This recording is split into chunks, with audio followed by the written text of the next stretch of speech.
Bonjour à tous et bienvenue dans cette nouvelle vidéo d'actualité. Si tu es nouveau, n'hésite pas à t'abonner et aimer la vidéo. Neymar a fait une annonce sur son avenir.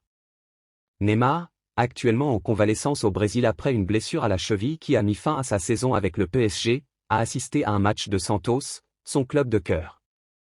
Lors de cet événement, la star brésilienne a promis de revenir jouer pour Santos. Il a exprimé sa joie d'être de retour dans sa maison et de recevoir l'affection des supporters. Neymar a rappelé que Santos est le club qui lui a tout donné et qu'il a révélé au monde. Il a déclaré que s'il rêve de rejouer pour Santos, les supporters doivent l'imaginer aussi. Cela a suscité des spéculations sur l'avenir de Neymar au PSG, mais pour l'instant, il devrait y rester pour au moins une saison supplémentaire. La demi-finale de la Ligue des Champions entre Manchester City et le Real Madrid, qui verra Erling Haaland affronter les Merengues pour la première fois, fait déjà beaucoup parler en Espagne. Le Norvégien est considéré comme le danger numéro 1 par ses futurs adversaires, qui le courtisaient déjà l'année dernière. La presse ibérique ne parle que de lui et Pep Guardiola, son entraîneur. Le Real Madrid place déjà ses pions pour l'avenir, car Haaland est vu comme un successeur potentiel de Karim Benzema en 2024.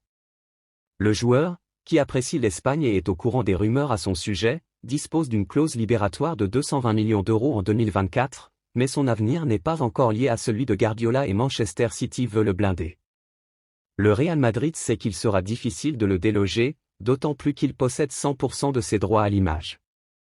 Mais pour le moment, les Merengues vont pouvoir profiter de la confrontation en Ligue des Champions pour évaluer le joueur de près. Le FC Barcelone cherche à trouver des liquidités pour financer son prochain mercato et l'opération Lionel Messi. Pour cela, le club catalan pourrait tirer profit de 17 joueurs qu'il a en sa possession. Cette liste inclut Samuel Umtiti, Clément Langlais, Jean-Claire Todibo, Junior Firpo, Juan Miranda, Oscar Mingueza, Karl Alena, Mateus Fernandes, Moussa Wagué, Emerson Royal, Rafinha, Nico Gonzalez, Monchu, Francisco Trincao, Abel Ruiz, Remanage et Adama Traoré. Parmi ces joueurs, certains devraient revenir cet été, comme Abde Nico, qui ont une chance de convaincre le nouvel entraîneur Xavi Hernandez.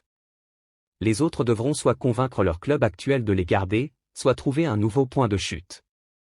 Le Barça a également inclus des options d'achat pour Trincao et Emerson Royal, pour lesquels ils ont négocié un pourcentage à la revente de 50%, ainsi qu'une option de rachat comprise entre 20 et 25 millions d'euros. Dans cette liste, quel joueur devrait, selon vous, ne pas quitter le club ? Voilà tout pour cette vidéo, n'hésitez pas à vous abonner et à aimer la vidéo.